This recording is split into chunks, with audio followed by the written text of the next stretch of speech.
Saludos, muy buenas tardes. Gracias por acompañarnos un sábado más en Sinergia CEFIA, en donde le acercamos el quehacer de los y las profesionales de las ingenierías y de la arquitectura. Vamos a conversar sobre algo muy importante. Tiene que ver con el cambio climático, con todas esas acciones que podemos realizar en nuestros hogares, con nuestros niños, en nuestros centros educativos y en nuestros trabajos para vivir mejor, para tener mejores condiciones aquí en donde estamos y en nuestros hogares y en nuestras comunidades. Y para ello, para hablar de la importancia de esas acciones que podemos hacer y cómo precisamente dar ese paso, eso tenemos a nuestro invitado, el ingeniero Vladimir Naranjo, jefe de la Unidad de Cambio Climático del CEFIA. Vladimir, ¿cómo le va? Buenas tardes, muy bien, ¿y vos? Bien, gracias a Dios. Muchísimas gracias por acompañarnos. Lo primero que hay que preguntar es, ¿podemos, don Vladimir, desde nuestras casas, hacer el cambio, hacer algo por el cambio climático? Bueno, primero, muchas gracias por la invitación.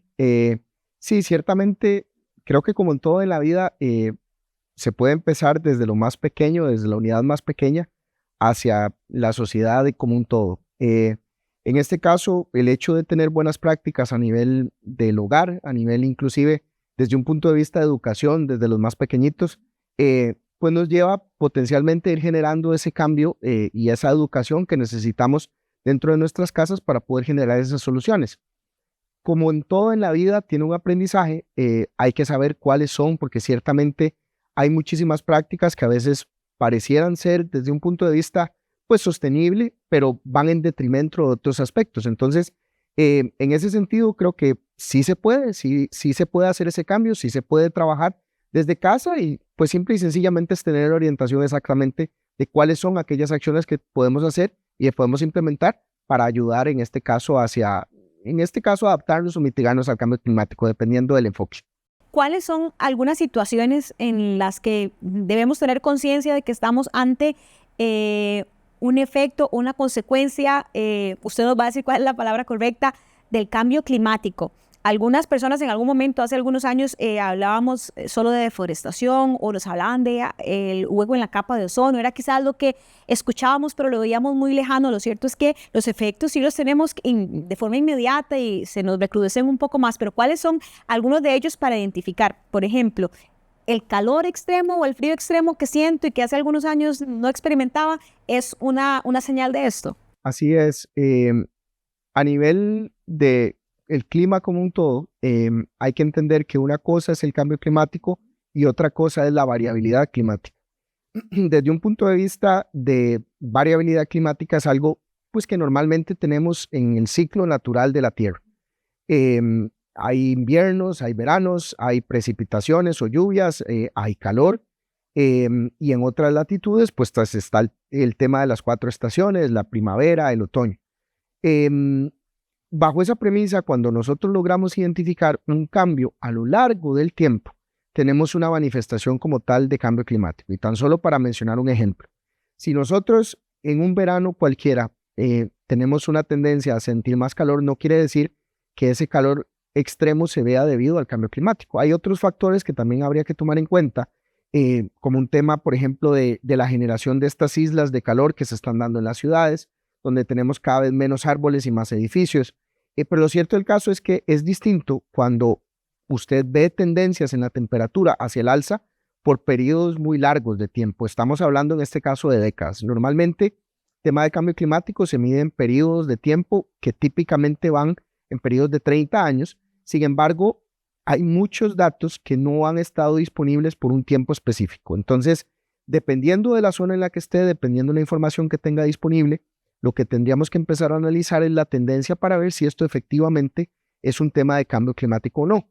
Tan solo para mencionar un ejemplo, recientemente el Instituto Meteorológico Nacional mencionaba que dentro de las curvas de temperatura a nivel nacional, por primera vez en la historia, el promedio de temperaturas a nivel de todo el país, en todas las regiones, fue superior al histórico. Entonces, en este caso, si bien es cierto, es un año aislado, coincide con lo que a nivel global hemos estado escuchando, de que por primera vez este famoso 1.5 grados que escuchamos, que es el límite del cual nos habla el Acuerdo de París y demás, se supera a nivel global. Las lluvias, también las fuertes lluvias que hemos experimentado cuando vemos inundaciones, aunque ella solita, digamos, la precipitación como tal también es un elemento que nos permite identificar que estamos frente a una situación de cambio climático, pensando, como digo, en ella solita, porque lamentablemente nosotros como humanos pues generamos otro tipo de situaciones cuando dejamos los desechos en lugares en que no corresponden y provocamos colapsos de alcantarillas, y entonces tenemos estas inundaciones súbitas en donde la gente no tiene posibilidad de rescatar absolutamente nada. También es una situación solita, la lluvia en estas proporciones de las que más o menos le menciono. Creo que ahí tocas un punto medular, porque en muchas de las ocasiones o las situaciones que se tienen de inundación o de algún tipo de afectación a nivel de la población o de la comunidad, en muchas ocasiones se confunde y se dice, mira, estamos ante una lluvia y está lloviendo más por un tema de cambio climático y esta inundación fue específicamente por cambio climático. Hay que tener, como lo decía, presente que los cambios se miden a nivel de periodos largos. Entonces, sí, ciertamente hay algunas ocasiones en las cuales esos aumentos en la cantidad de precipitación que tenemos, sobre todo en eventos extremos, donde tenemos precipitaciones muy fuertes, concentradas durante periodos cortos de tiempo, o inclusive algunas un poco más prolongadas, un poco más constantes, nos terminan causando efectos o impactos, en este caso como lo son las inundaciones. Sin embargo, a pesar de que podríamos tener una posible afectación a nivel de precipitación por un tema de cambio climático, también, como bien lo mencionabas y apuntabas, hay otros factores a nivel antropogénico que tenemos que tomar en cuenta, y que eso nos lleva a todo un tema de mantenimiento a nivel de infraestructura, tanto a nivel público como a nivel privado, que tenemos que tomar en cuenta. A nivel público, el mantenimiento de los alcantarillados, de las calles, de la basura que vemos en los ríos y demás. A nivel privado, cuando nosotros tenemos árboles cerca de nuestras casas y tenemos caída de hojas, por ejemplo, en nuestros bajantes, pues el hecho de que eventualmente el agua rebalse en las canoas y que me cause algún tipo de afectación a nivel de la casa, no necesariamente podría estar relacionada con el cambio climático. Hay que, en ese caso, tener cuidado en analizar cuáles son las tendencias y, por supuesto, con esas tendencias, prepararnos para lo que viene, sean calores extremos o, en nuestro caso, también, aparte del calor extremo, pues precipitaciones extremas también. Hacemos nuestra primera pausa y regresamos para seguir conversando sobre el quehacer de la Unidad de Cambio Climático del CEFIA. En M de Tienda encontrarás el outfit para toda ocasión.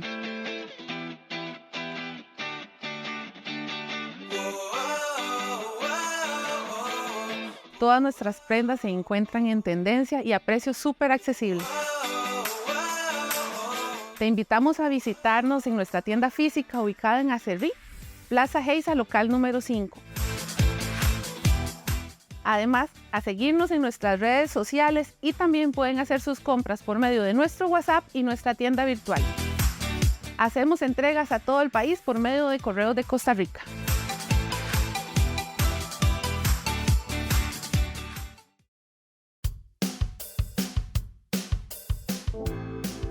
¿Qué podemos hacer? Yo creo que aquí ya un poco entendiendo estos conceptos que usted nos da es, bueno, ¿y qué puedo hacer? Ya nos dieron el primer consejo, ¿verdad? Revisemos las canoas, ¿verdad? En caso de que tengamos muchas hojas, ¿qué más podemos hacer en nuestros hogares pensando en eso? En quienes están en casa viéndonos ahorita y dicen, bueno, no le voy a echar la culpa al cambio climático de todo lo que pasa. Yo creo que nosotros tenemos que tener conciencia de muchísimas cosas, y les voy a poner tan solo un ejemplo. En una comunidad cercana a la que yo vivo, teníamos un árbol frutal cerca, un árbol muy grande, muy bonito. A mí me encantan los árboles. Y resulta que siempre había una persona que estacionaba su carro en la sombra de ese árbol. La persona era dueño de ese lugar. De un pronto a otro, esa persona decide cortar ese árbol que podía tener décadas ahí y pierde esa sombra. Y pues en algún momento lo escuché mencionar cuando algo estaba comentando ahí cerca donde yo estaba, y decía, es que y ahora, ¿qué va a dejar el carro aquí al sol? Entonces yo lo que pensaba es, si hubieras dejado el árbol, tendrías sombra que eventualmente, y no fue ni siquiera para dar lugar a una construcción sino pues simple y sencillamente tomó la decisión de cortar el árbol. Alguna razón habrá tenido para hacerlo. Lo cierto del caso es que acciones como esas, tan pequeñas y tan básicas como si tengo algún tipo de vegetación cercana y la puedo de cierta forma dejar como está científicamente comprobado que cuando yo tengo temperaturas altas En la zona cercana a donde está el árbol, las temperaturas son significativamente más bajas, inclusive a veces en 10, 20 y hasta 30 grados centígrados. Entonces, yo creo que podría uno empezar diciendo que, de cierta forma, el hecho de mantener la vegetación es una de las soluciones y tratar de integrarla en los diseños y eventualmente las soluciones que tengamos. Curiosamente, cuando uno analiza lo que está pasando a nivel de tendencia mundial en el tema de soluciones, han escuchado probablemente mencionar el tema de soluciones basadas en la naturaleza. Y es curioso cómo lo que está pasando a nivel mundial es que estamos volviendo de cierta forma a las raíces, es decir, la naturaleza en su inmensa sabiduría, como un todo, pues nos protegía de alguna forma de esos eventos extremos. Resulta que, de cierta forma, el tema de todo lo que implicó la revolución industrial y el desarrollo en tal de las ciudades de una manera no sostenible, nos lleva eventualmente a decir, hay que hacer un alto y hay que volver a la mirada y los ojos hacia la naturaleza que teníamos antes acá para, como le insisto, volver a las raíces de lo que estábamos. Entonces, creo que ese es un primer escenario. En primera instancia, tratar de mantener dentro de la medida de lo posible la vegetación que pueda tener y que me pueda ayudar a manejar las escorrentías superficiales o el agua que escurre por las casas, a manejar las temperaturas, inclusive a tener un espacio verde a nivel general de la casa. Eso por un lado. Lo otro hay, desde un punto de vista, por ejemplo, de gestión del recurso hídrico, hay lo que se llama proyectos de cosecha de agua, que de una vez les menciono, nosotros en la Unidad de Cambio Climático hemos hecho proyectos de cosecha de agua. Tenemos alguna información disponible eventualmente para proyectos de cosecha de agua que pueden ser implementados en sus casas. De hecho, dentro del proyecto se realizaron una serie de proyectos que se instalaron tanto en algunas escuelas pequeñitas, rurales, como en algunas asociaciones comunales, que permite capturar el agua de la lluvia y tenerla disponible para actividades básicas. No en este caso para consumo humano, porque no tiene o no tenía contemplado en algún momento el tema de potabilización, pero sí al menos tenerla disponible para cuestiones como regar las plantas, lavar los corredores o lavar las paredes, si tengo algún tipo, por ejemplo, de lodo o alguna cuestión cerca, lavar el vehículo, cuestiones o tareas que me impliquen de cierta forma tareas cotidianas en las cuales yo requiera agua. Hay inclusive ya experiencias a nivel internacional. Brasil, por ejemplo, es uno de los primeros países a nivel latinoamericano que ha decidido implementar los proyectos de cosecha de agua como parte de carácter obligatorio, como parte de los proyectos que tienen, digamos, o que pasan de cierta forma los filtros a nivel de permisos y demás, y que ya lo hacen como una práctica no solo a nivel en este caso de la provincia como tal, sino escalándolo a nivel nacional. Entonces, esto no solo baja la presión o el estrés hídrico sobre las fuentes, porque voy a consumir claramente menos agua del agua que tengo normalmente para consumo, sino que me ayuda también aportando a la economía del hogar. Voy a tener que invertir un poquito menos porque me voy a ahorrar unos cuantos colones en el agua que vaya a utilizar en ciertas tareas. Entonces, creo que con tan solo unos pequeñas cositas, unos pequeños trabajos o actividades que pueda eventualmente hacer, pues eventualmente puedo contribuir al tema del cambio climático y sobre todo algo que bajo este marco que estoy explicando le llamamos adaptación al cambio climático. Y además que sea sostenible desde el punto de vista no solamente como la concepción que tenemos del ambiente, de lo verde, ¿verdad? Sino que también, aunque tengamos que invertir, pensando en la cosecha de agua, aunque tengamos que invertir inicialmente un poco más de dinero en poder equipar, yo sé que podrá pasar el tiempo y ese equipo me va a retribuir no solamente esa inversión que hice, sino que además me va a dar mejores condiciones para utilizar agua de otro modo. Creo que la emergencia que se ha vivido recientemente con algunas zonas del país que han tenido el recurso limitado, a muchos nos ha hecho pensar que, bueno, debería tener agua que no sea potable, en la que no se invierte tanto dinero para otras actividades. Así es, y ahora justamente que mencionaste esta cuestión del tema de inversión, nosotros conocemos inclusive algunos sitios donde estos estañones azules que muchas veces hemos visto que se utilizan para transportar pues alguna mercadería o alimentos o inclusive algunos líquidos, hay algunas zonas donde inclusive los donan o los regalan. Entonces, yo creo que es una cuestión también desde un punto de vista, por ejemplo, para las comunidades, de generar pues de cierta forma un modelo como comunidad. Bueno, y a nivel en ese otro espectro muchísimo más amplio, ese pequeño ejemplo que estamos llevando del agua, ni imaginarlo puesto en práctica en proyectos de gran dimensión de infraestructura o de ingeniería a nivel nacional. ¿Cuánto se ahorrarían en agua, verdad? También sería un elemento muy valioso que les permite interiorizar o nos permite interiorizar a todos estas prácticas correctas. Desde el punto de vista de ingeniería, también quería preguntarle a propósito de estas condiciones extremas y sobre todo el calor. Yo creo que vamos a situarnos quizá en quienes están en casa, en cualquier parte del país. Ya prácticamente experimentamos muchísimo calor a lo largo del día, pero sobre todo en Guanacaste o en Punta Arenas, en donde a veces nos quejamos de que ponemos el ventilador y que qué casa más caliente. El calor, o sea, no lo alivia ni siquiera el ventilador. Existen proyectos y diseños y el trabajo de profesionales de ingenierías y de arquitectura que puedan mitigar no solamente con equipos de ventilación asistida o de ventilación artificial. Este bochorno, esta sensación, ¿puede hacerlo la ingeniería? Sí, ciertamente. Los proyectos en este caso de ingeniería y arquitectura, toman una relevancia, una importancia vital en las fases preliminares de planificación. Es decir, cuando nosotros pensamos en algún momento en un proyecto cualquiera, para vos o para mí, es muy difícil pensar en este momento que nosotros vamos a las casas que ya están construidas en este momento, darle algún tipo de tratamiento distinto donde le tenga que cambiar la orientación o tenga que abrir o tomar la decisión de hacer una remodelación muy grande para poder mejorar, por ejemplo, la ventilación.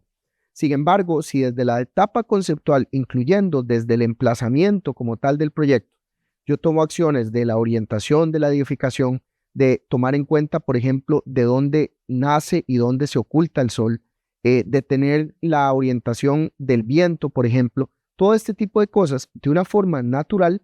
Puede que requiera el ventilador aún así, sí, muy probablemente en algunas zonas de la casa, pero lo cierto del caso es que está demostrado que si hay una correcta orientación de la edificación, si hay una correcta ventilación e inclusive si hay una orientación que permite aprovechar la mayor cantidad de iluminación natural, eso disminuye el consumo a nivel energético porque no tengo que usar menos ventiladores, tengo que usar menos bombillas o menos iluminación a partir del fluido eléctrico, menos aires acondicionados, etc. Entonces, ya hay edificios, ya hay experiencias a nivel no solo de casitas, sino que ya hay experiencias a nivel de edificios más grandes, donde todo el tema de manejo de esas orientaciones y el manejo de la ventilación y la luz natural nos permiten disminuir, en este caso, toda la presión sobre la red eléctrica y por ende consumir menos y ahorrarnos unos cuantos colones, en este caso, dependiendo del tamaño, bastantes colones,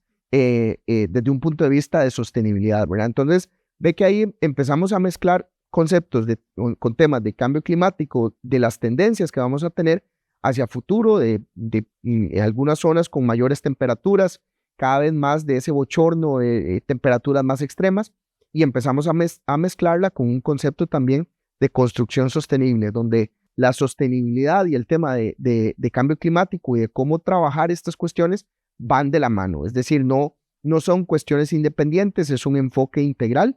Desde hace muchísimo tiempo, la resolución de este tipo de proyectos tiene todo un enfoque holístico que tiene que ser tomado en cuenta para darle soluciones a la gente, a la sociedad, a la comunidad, al país y al mundo en general de una forma integral. Hacemos la siguiente pausa y al regresar tomamos nota de esas pequeñas acciones que podemos hacer y generar grandes cambios. En M de Tienda encontrarás el outfit para toda ocasión.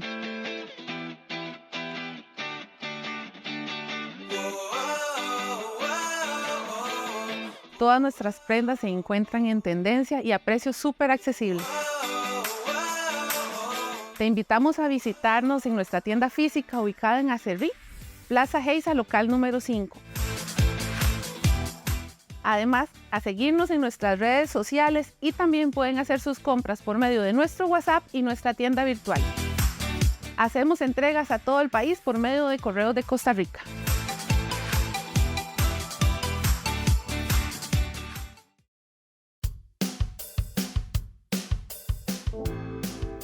Bueno, son pequeñas acciones que harán grandes cambios y también serán grandes acciones que harán cambios muchísimo más grandes. Y hablando de cambio, quisiera que hablemos del quehacer de la unidad de cambio climático aquí del CEFIA, donde usted es jefe y donde los compañeros y las compañeras hacen un gran trabajo y pasan todo el día, me consta, como hormiguitas trabajando mucho dentro del CEFIA y también fuera en las comunidades. Y quiero un poco, Vladimir, que usted pueda hablarnos de eso, de la verdad es que la información es poder, yo creo que eso siempre lo hemos dicho, pero además es la información adecuada, dada de la manera adecuada. Todos comprendemos diferente, todos necesitamos a veces una especificación de esa información y ustedes también lo hacen en la unidad de cambio climático. Entonces háblenos un poco del qué hacer para que después nos dé los contactos y me le llenen los correos electrónicos queriendo hacer proyectos con ustedes. Bueno, curiosamente, ahorita que mencionabas en la intervención anterior, y esto para los televidentes, no sabías probablemente que nuestro lema es pequeñas acciones, grandes impactos. Nosotros en la unidad tenemos dos enfoques. Hay un primer enfoque donde nosotros trabajamos todo lo que tiene que ver con proyectos a nivel comunitario. Nosotros, dentro de nuestras funciones está la de creación de capacidades en cada una de esas comunidades a partir de ciertas colaboraciones que tenemos con diferentes entidades. Dentro de las instituciones con las que más trabajamos está, por ejemplo, Fundecooperación para el Desarrollo Sostenible, que es un brazo, en este caso, del Ministerio de Ambiente y Energía, del MINAE, con quien también tenemos una excelente relación. Trabajamos también con el Instituto Meteorológico Nacional, tenemos contacto también con la Comisión Nacional de Emergencias, con el Instituto Costarricense de Acueductos y Alcantarillados, con el Ministerio de Obras Públicas y Transportes y otra gran cantidad de instituciones. La academia, por ejemplo, en la Universidad de Costa Rica, también hemos estado trabajando. Nosotros participamos en proyectos dentro de los cuales se generan medidas concretas de adaptación. Se trabaja una metodología, que es la metodología de evaluación de riesgo al cambio climático de infraestructura, que se conoce como MERSI-CR. Es si bien es cierto, es una metodología que funciona para analizar la vulnerabilidad y el riesgo de la infraestructura ante el cambio climático, en este caso infraestructura pública, puede ser utilizada perfectamente para analizar un proyecto de carácter privado sin ningún problema, que no tiene ningún tipo de limitación o restricción para ello. Simplemente utiliza información de la infraestructura, utiliza información del clima y ahí vemos dónde están los riesgos y se generan esas medidas de adaptación. Entonces está ese primer componente donde participamos de estos proyectos muy bonitos a nivel de comunidades. Trabajamos mucho con comunidades rurales donde se realizan talleres, capacitaciones y se generan medidas concretas de adaptación. Está el otro componente que en este caso es uno de nuestros fines primordiales, el hecho de poder aportar a las instituciones a nivel nacional en el gobierno del Consejo desde un punto de vista técnico. Nosotros como Colegio Federado de Ingenieros y Arquitectos históricamente hemos estado ahí siempre para consulta y dispuestos a colaborar en lo que podamos, y entonces participamos en distintas iniciativas. Recientemente participamos de la iniciativa que hay para la concepción de lo que es taxonomía en finanzas sostenibles, específicamente en el capítulo de adaptación, en nuestro caso, Comunidad de Cambio Climático. Hemos participado también en algunas otras iniciativas con el INBU, con el BAMBI.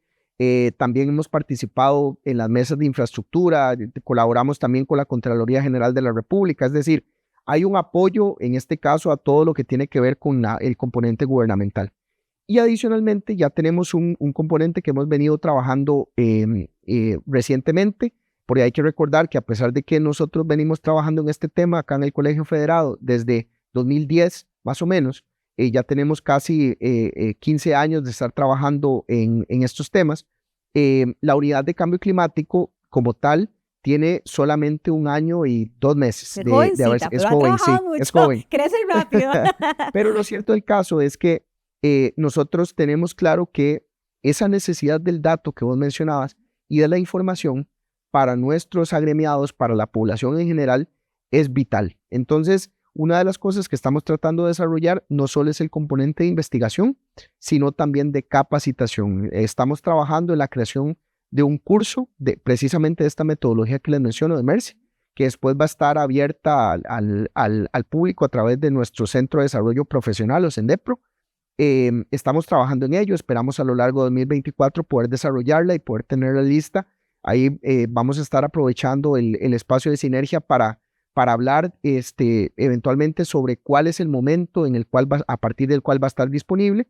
Ese es un componente y el otro es el de investigación. donde creamos a partir de ciertas alianzas estratégicas con ciertas organizaciones, tanto a nivel nacional como internacional, queremos traer información, queremos producir ciertas investigaciones.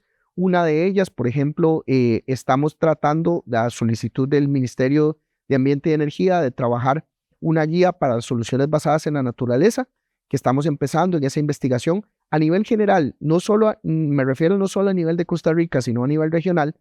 Todo este tema pues es relativamente nuevo, y cuando hablamos de nuevo es que a pesar de que dentro del espacio de tiempo, recuerdo que hay discursos muy famosos, por ejemplo el de Carl Sagan en 1985 ante el Parlamento, donde él menciona específicamente y alerta al mundo en general de lo que iba a pasar en temas de cambio climático. Ve que estamos hablando de 1985, casi 40 años atrás. Lo cierto del caso es que aquí a nivel regional, los servicios climáticos, los datos, la información de infraestructura y demás, tenemos un cierto rezago, que estamos tratando de cerrar las brechas, no solo como país, sino como región, sí. Pero entonces toda esa investigación que estamos produciendo no es para nosotros, sino para ponerla a disposición del público en general y por supuesto de nuestros agremiados que la puedan utilizar como una fuente de información y de carácter libre. Bueno, y quienes nos están viendo, si son funcionarios públicos y dicen, ay, me interesa muchísimo conocer de esa información, o son profesionales independientes en ejercicio de la profesión y también quieren hacer este cambio, son docentes y quisieran poderles llevar a sus estudiantes más información, ¿a dónde se pueden comunicar, don Vladimir? Claro que sí. Pueden buscarnos, pueden contactarnos directamente al correo cambioclimático@cefia.cr. Ahí nos pueden escribir, nos pueden contactar. Nosotros hemos brindado charlas a nivel universitario, estudiantes, hemos también participado en una serie de congresos donde damos a conocer parte del trabajo y hablamos de una forma un poquito más detallada sobre este tipo de estudios que hacemos. Y por supuesto que cualquier duda, consulta, sugerencia o comentario que tengan es bienvenido. Las puertas siempre estarán abiertas. Bueno, así es. Y aquí en pantalla otra vez aparece el correo electrónico para que ustedes puedan contactarse con la Unidad de Cambio Climático de esa forma y bueno, contribuir, dar sus ideas, sus comentarios y pedirle la mano a este equipo de trabajo aquí del Colegio Federado de Ingenieros y Arquitectos de Costa Rica, que precisamente busca eso, poder compartir la información y que todos desde el metro cuadrado en donde estemos podamos hacer el cambio. Muchísimas gracias, Vladimir, por habernos acompañado. Gracias a ustedes por la invitación. Muchísimas gracias y gracias a ustedes por habernos acompañado un sábado más en Sinergia CEFIA. Nos vemos dentro de 8 días.